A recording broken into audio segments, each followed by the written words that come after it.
कृपया ध्यान रखें कि इस चैनल में सभी की सभी जो जानकारी है वो शैक्षिक और सूचनात्मक उद्देश्यों के लिए है। इस यूट्यूब चैनल में प्राप्त किसी भी जानकारी को वित्तीय सलाह, कानूनी सलाह या तो व्यक्तिगत सलाह के रूप में नहीं लिया जाना चाहिए। जय हिंद दोस्तों, आज की इस वीडियो के अंदर हम बिटकॉइन के बारे में बात करेंगे और इथेरियम के बारे में बात करेंगे, लाइटकॉइन के बारे में बात करेंगे और बिटकॉइन कैश के बारे में बात करेंगे। इथेरियम के अंदर क्या क्या एंट्री पॉइंट्स हो सकते हैं, लाइटकॉइन के अंदर क्या क्या एंट्री पॉइंट्स हो सकते हैं और बिटकॉइन केस के अंदर फिलहाल क्या करना चाहिए, थोड़ा सा मैं कुछ लॉजिकली दिशा है आपको आज की इस वीडियो के अंदर दिखाने की कोशिश करूंगा। पहली न्यूज़ आती है इथेरियम के लिए। तो इथेरियम के लिए जेपी मॉर्गन ये बताते हैं कि इथेरियम का जब से सनगई अपग्रेड हुआ है और ये जो मर्ज हुआ है उसके बाद इथेरियम पहले के कंपेयर में अभी ज़्यादा सेंट्रलाइज हो चुका है। ये हमारा नहीं कहना है, ये जेपी मॉर्गन का कहना है। नेक्स्ट हम बात करेंगे तो अब यहाँ पे हम लाइटकॉइन को पकड़ते हैं। लाइटकॉइन का होल्विंग गया, होल्विंग के बाद लाइटकॉइन के अंदर कंटिन्यू हमें करेक्शन देखने को मिला है, जहाँ तक कि लाइटकॉइन का प्राइस $55 के आसपास भी देखने को मिला है। अब लाइटकॉइन की जो खास बात है, इसके मार्केट कैप के अंदर देखेंगे, कोइन मार्केट कैप के अंदर इसकी जो खास बात है, तो फिलहाल इसकी जो सप्लाई है सर्कुलेटिंग के अंदर 7,37,00,000 जो लाइटकॉइन है वो सर्कुलेटिंग के अंदर है और जो मैक्सिमम सप्लाई है उसके 88% के आसपास जो सप्लाई वो सर्कुलेटिंग के अंदर आ चुकी है। लाइटकॉइन की जो मैक्सिमम सप्लाई आना है 8,40,00,000 लाइटकॉइन है वो आना है, उससे ज़्यादा लाइटकॉइन की सप्लाई नहीं आ सकती। इन लोगों ने इस तरीके का एक मैकेनिज्म बनाया है कि लाइटकॉइन की जो मैक्सिमम सप्लाई आएगी वो 8,40,00,000 आएगी और अभी ये जो 7,37,00,000 तक सप्लाई आई है, बाकी की जो सप्लाई है माइनिंग होते होते आएगी। जैसे बिटकॉइन का माइनिंग होता है उसी तरीके से लाइटकॉइन का माइनिंग होता है और कहा भी जा रहा है कि 100 साल से ज़्यादा लग जाएंगे ये 8,40,00,000 लाइटकॉइन आने के लिए, क्योंकि जैसे बिटकॉइन के अंदर होल्विंग होता है उसी तरीके से लाइटकॉइन के अंदर भी होल्विंग होता है, तो सप्लाई आने के लिए काफ़ी ज़्यादा टाइमिंग लगेगा। फिलहाल लाइटकॉइन का प्राइस चल रहा है $65.90। चार्ट के अंदर देखते हैं कि लाइटकॉइन के अंदर फिलहाल क्या करना चाहिए। चार्ट के अंदर यहाँ पर हम देखेंगे तो लाइटकॉइन का करंट प्राइस $66 के आसपास ट्रेड कर रहा है। लाइटकॉइन का प्रीवियस ऑल टाइम हाई था $400, उससे पहले का हाई था $350, उससे पहले के हाई की बात करेंगे तो भी एक अच्छा खासा हाई था। मतलब कि लाइटकॉइन 2011 से चलता आ रहा है और अभी तक देखेंगे तो मार्केट के अंदर ये सस्टेन कर पा रहा है। काफ़ी पुरानी जो क्रिप्टो करेंसी है, बिटकॉइन के साथ साथ चलने वाली क्रिप्टो करेंसी है वो लाइटकॉइन है। 2013-14 की बात करें तो लाइटकॉइन का रैंक आ रहा था सेकंड, इथेरियम बाद में आया है। इथेरियम से पहले सेकंड नंबर के ऊपर रहने वाला एक तो लाइटकॉइन रहा है और एक रहा है रिपल, तो उसके अंदर लाइटकॉइन का भी नेम आता है। तो लाइटकॉइन प्रीवियस बेयर मार्केट की बात करेंगे तो इसका जो लोवेस्ट पॉइंट था $22-23, $22-23 इसका लोवेस्ट पॉइंट था और वहाँ से फिर एक अच्छा खासा रैली गया। प्रीवियस भी बात करेंगे तो होल्विंग से पहले एक जंप आया था, जंप के बाद एक करेक्शन, करेक्शन के बाद कन्फर्म बुल रैली। तो यहाँ पर भी बेयर मार्केट के अंदर होल्विंग हुआ, तो होल्विंग के टाइम लाइटकॉइन $40 से चलते चलते 112-13 $16 तक चला गया। वहाँ से होल्विंग जाने के बाद ये हो गया साइड बेस। तो लाइटकॉइन के अंदर आप डीसीए स्टार्ट कर सकते हैं। नेक्स्ट बुल मार्केट के अंदर अच्छा खासा प्रॉफिट ये लाइटकॉइन दे सकता है। अगर कोई ऐसे इवेंट प्ले होते तो वापस से 50-55 के आसपास दिखता है तो अगेन एक मौका हमारे लिए वहाँ पर रहेगा। तो थोड़ा सा फंड है बचा के रखना है, बाकी 65 के ऊपर भी कुछ गलत नहीं है, 65 के ऊपर भी आप देख सकते हो। और नेक्स्ट बुल मार्केट के अंदर हम उम्मीद यही करेंगे कि हर बार हाई मारा है तो इस बार भी एटलीस्ट $300 के ऊपर ऊपर ट्रेड करे बुल मार्केट के अंदर। अब हम नेक्स्ट बात करेंगे बिटकॉइन केस के बारे में। बिटकॉइन केस का प्राइस $233 के ऊपर ट्रेड कर रहा है। ये बिटकॉइन केस बिटकॉइन की फैमिली में से बिलोंग करता है, मतलब कि बिटकॉइन का हार्ड फोर्क करके एक नया कॉइन को बनाया गया था बिटकॉइन केस। इसका भी जो सप्लाई है सेम रखा गया था, बट इसमें और बिटकॉइन में फ़र्क उतना है कि बिटकॉइन में जो गेज फीस कटता है, अभी आप ट्रांजेक्शन करोगे तो $3 से लेके मैक्सिमम $20 तक भी कट जाता है, बट ये बिटकॉइन केस के अंदर जो गेज फीस है कंपेयर टू बिटकॉइन इसमें कम कटता है, इतना इसमें फ़ायदा हुआ।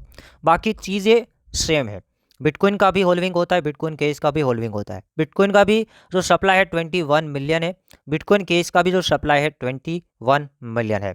उनमें से अभी हम बात करेंगे तो 1,95,00,000 जो सप्लाई वो सर्कुलेटिंग के अंदर आ चुकी है, जो कि टोटल सप्लाई की 93% जो सप्लाई है सर्कुलेटिंग के अंदर है। बाकी की सप्लाई आने के लिए 100 साल से ज़्यादा टाइमिंग लगेगा, क्योंकि इसका होल्विंग होगा तो रिवार्ड हर बार आधा आधा आधा होता जाएगा। अब इसके चार्ट के अंदर देख, अब इस चार्ट के अंदर प्रीवियस इसका ऑल टाइम हाई था $1600 के आसपास प्रीवियस बुल मार्केट के अंदर। इससे पहले की बुल रैली के अंदर इसका ऑल टाइम हाई था $4000 से ऊपर। तो आप कहोगे सागर भाई 2017-18 के अंदर बुल मार्केट गया वहाँ पे बिटकॉइन के $6,000 गया था। प्रीवियस बुल मार्केट के अंदर 1600 गया। तो जिन लोगों ने 3-4 हज़ार डॉलर के अंदर खरीदा होगा उसका तो लॉस हुआ होगा। तो बिल्कुल सीधी सी बात है कि उसका लॉस हुआ है। तो ऐसा नहीं है कि कोई भी क्रिप्टो करेंसी ने प्रीवियस बुल मार्केट के अंदर हाई मारा तो इस बार भी मारे। कुछ अंदाज़ा लगा सकते हैं, हाई की बात यहाँ पे नहीं कर सकते हैं। तो एटलीस्ट ये प्रोजेक्ट प्रीवियस टाइम 1600 गया था, 1600-1700 डॉलर के आसपास। उससे पहले $6,000 गया था। तो इस बार क्या होगा किसी को पता नहीं है, बट एटलीस्ट ये प्रोजेक्ट 800, 900, $1,000 तक ट्रेड कर सकता है। बट खरीदना कहाँ पे है और बेचना कहाँ पे है? मार्केट चल रहा है बियर मार्केट। बियर मार्केट के अंदर सभी की सभी क्रिप्टो करेंसी अपने लोवेस्ट पॉइंट के आसपास है। इसका जो लोवेस्ट पॉइंट है बियर मार्केट का 83 से लेके $85 के आसपास काफ़ी बार घूम घूम के आया है, काफ़ी बार घूम घूम के आया है। और अभी चल रहा है $232। तो जिसके पास भी बिटकॉइन कैश है, बिटकॉइन के होल्डिंग से पहले एक बार इसमें प्रॉफिट बुकिंग बनता है। क्योंकि प्रॉफिट बुकिंग इसलिए है, मुझे अगेन ये लगता है कि अगर खरीदना भी है तो ये 150 से नीचे जब मिलना शुरू हो जाए, इस जोन के अंदर अगर मिलता है तो खरीदना ठीक है मेरे हिसाब से। बाकी अभी ये काफ़ी महंगा है compare to market situation. Market के अंदर आप देखिएगा कि सिचुएशन क्या चल रहा है, उसके साथ कंपेयर कीजिएगा, दूसरे कोइन के साथ कंपेयर कीजिएगा, तो ये 300% ऊपर चल रहा है। अगर आता है तो ठीक है, वरना काफ़ी अच्छे और भी प्रोजेक्ट हैं। लाइक हम लाइट कोइन की बात ऑलरेडी कर चुके हैं कि लाइट कोइन अपने लोवेस्ट लेवल के ऊपर चल रहा है, तो वहाँ पर उससे आप चूज कर सकते हैं। करेंगे ईथर के बारे में, कुछ आंकड़े हमारे सामने आ रहे हैं। एक वीडियो के अंदर मैं ऑलरेडी बता चुका हूँ कि इथेरियम के अंदर आप लास्ट 1.5 महीना एनालाइज करोगे, जो वेल अलर्ट का एक अकाउंट है वो ये दिखाता है कि इथेरियम बिटकॉइन कितने कौन किधर मूवमेंट कर रहा है।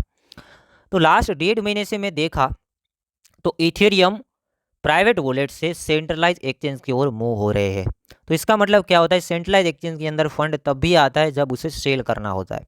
अगर सेंट्रलाइज एक्सचेंज से प्राइवेट में जाता तो होल्डिंग की बात बनती, बट प्राइवेट वॉलेट से सेंट्रलाइज एक्सचेंज में आना मतलब सेलिंग की बात बनती। काफ़ी टाइम से हम देखें तो ट्रांजेक्शन पे ट्रांजेक्शन हो रहे, बट वो ट्रांजेक्शन प्राइवेट वॉलेट से बाइनेंस के अंदर जा रहे, कोइनबेस के अंदर जा रहे, गेट.io के अंदर जा रहे, होबी के अंदर जा रहे, OKX के अंदर जा रहे, कोइनबेस एक्सेट्रा जितने भी सेंट्रलाइज एक्सचेंज है बड़े बड़े उसके अंदर जा रहे हैं। अब एक ट्रांजेक्शन ऐसा देखने को मिला 4 अक्टूबर को। जस्टिन सन, जैसे कि ये बड़ी वेल है, जस्टिन सन ने 80,251 इथेरियम को विड्रॉ करने की अप्लाई की थी। नेटवर्थ बनता है, इसका वर्थ बनता है $132 मिलियन। कहीं उसने स्टेकिंग के ऊपर लगाया होगा, वहाँ पे विड्रॉ करने के लिए अप्लाई करना पड़ता है। कुछ टाइम के बाद जो डिसेंट्रलाइज डेप होते हैं वहाँ से विड्रॉ होता है, ऐसा कुछ होता है। 4 अक्टूबर को अप्लाई किया था, बट आज के दिन देखे तो उसका जो विड्रॉ है सक्सेसफुल हुआ है सिर्फ यहाँ पर 43,000 इथेरियम, जो कि इसका वर्थ बनता है $70 मिलियन। अब डिपॉजिट कहाँ पे हुआ? बाइनेंस के अंदर। तो ये देखने वाली बात है कि अब यहाँ पर जस्टिन सन ने भी 43,000 इथेरियम को बाइनेंस के अंदर डिपॉजिट कराया है। ये इसका ट्रांजैक्शन है। ट्रांजैक्शन ब्लॉकचेन के ऊपर देखा जा सकता है, जो कि आज ही के दिन ये टाइमिंग आप देखिएगा 3 दिन पहले यहाँ पर उसने 2 दिन 3 दिन पहले काफ़ी सारे अप्लाई की है, विड्रॉ करने के लिए अप्लाई की। जो लीडो फाइनेंस है वहाँ से, उसमें टाइमिंग लगता है, लीडो यहाँ पर लिखा है, टाइमिंग लगता है, 2-3 दिन लग जाते हैं। तो यहाँ पे हम एक दिन 14 घंटे पहले की बात करेंगे तो 20,000 इथेरियम आए हैं बाइनेंस के अंदर, डिपॉजिट हुआ है, और ये किया है जस्टिन सन ने। ब्लॉकचेन सब बता देता है। 35 मिनट पहले दूसरे 23,000 इथेरियम आए हैं जो कि बाइनेंस के अंदर डिपॉजिट हुए हैं। तो 2 बड़े बड़े डिपॉजिट हुए हैं, तो यहाँ पर ही डाउट जाता है। और ये करने वाला जो बंदा है जस्टिन है। टोटल मिला के 43,000 इथेरियम में वो आ चुके हैं और अभी भी आना बाकी है, क्योंकि इसने जो अप्लाई किया है वो 80,000 इथेरियम का अप्लाई किया है। तो क्या वेल मिल के इसको डंप कराना चाहती है? थोड़ा तो यहाँ पर इमरजेंसी फंड रखना बनता है। खुद इथेरियम का जो ब्लॉकचेन के ऊपर ट्रांजैक्शन हो रहे वो ऐसा बताता है कि कुछ 100% पोर्टफोलियो में से 20% फंड इमरजेंसी के लिए रखना है। डंप नहीं आता है तो भी कोई फर्क ना पड़े, क्योंकि 20% फंड ही रख रहे हैं, बाकी का तो हम ऑलरेडी इन्वेस्टमेंट कर रहे हैं। बट अगर डंप आया तो 20% काफ़ी काम आएगा, क्योंकि ये लोग कहीं ना कहीं ऐसा लगता है कि इथेरियम को कुछ हद तक गिराना चाहते हैं। चार्ट के अंदर देखते हैं तो चार्ट ये दिखा रहा है करंट टाइम के अंदर $1,641 के ऊपर चार्ट ट्रेड कर रहा है इथेरियम का प्राइस। इसी साल के अंदर $2,200 के ऊपर इथेरियम गया था, अभी चल रहा है $1,650। बिटकॉइन यही साल के अंदर $31,000 गया था और बिटकॉइन चल रहा है $28,000। ऊपर से देखें तो $3,000 डाउन है, और इथेरियम देखें तो काफ़ी हद तक डाउन है। जैसे कि $600 के आसपास ये डाउन है, ये हाई की यहाँ पर हम कंपेयर करने जाए। और चार्ट ऐसे भी आप कंपेयर करने जाओगे तो एक ही ग्रीन कैंडल बना हुआ है डेली टाइम फ्रेम के अंदर, बाकी ऊपर से काफ़ी रेड है। और इसका जो हाई यहाँ पे था $1760 के ऊपर हाई था। और अभी इन दिनों के अंदर जो बिटकॉइन का हाई है वो है $28,500। 28 तो ऑलरेडी ट्रेड कर रहा है। तो इथेरियम नहीं बढ़ पा रहा है, बिटकॉइन बढ़ रहा है। ये कैंडल को अभी अपने दिमाग में रख लीजिएगा। मैं बिटकॉइन का चार्ट दिखाता हूँ, ये इस तरीके का है। एक क्वीन है इथेरियम, बिटकॉइन के साथ कूदता है, बिटकॉइन थोड़ा सा चलता है, इथेरियम काफ़ी चल जाता है। बुल मार्केट के अंदर ऐसा होता था। ये है बीटीसी का चार्ट। बीटीसी का चार्ट $28,000 के ऊपर ट्रेड कर रहा है। अब बीटीसी का चार्ट देखेगा, कैंडल्स यहाँ पर देखेगा। कल का कैंडल ग्रीन था, उससे पहले एक रेड था बट उसके पास ही था, उससे पहले देखे ग्रीन था, यहाँ पे ग्रीन था। मतलब एवरेज ऊपर की ओर प्राइस को लेके जा रहा है और ईथर है वो प्राइस को नीचे लेके और जा रहा है। आपने देखा, अभी भी मैंने दिखाया कि आप कैंडल्स को याद रखिए। तो ऐसा प्लानिंग हो सकता है। अब लॉजिकली एक बात शेयर करता हूँ, ऐसा प्लानिंग हो सकता है कि अभी इथेरियम को पंप ना कराया जाए, उससे नीचे ही रखा जाए 1640, 30, 40, 50। और बिटकॉइन को थोड़ा ऊपर, मतलब कि $28,000 आया। कल की वीडियो के अंदर बात भी की थी कि एक जंप लगने देना, फिर वहाँ से आप शॉर्ट सेलिंग कर सकते हैं। वॉल्यूम्स अभी काफ़ी कम है।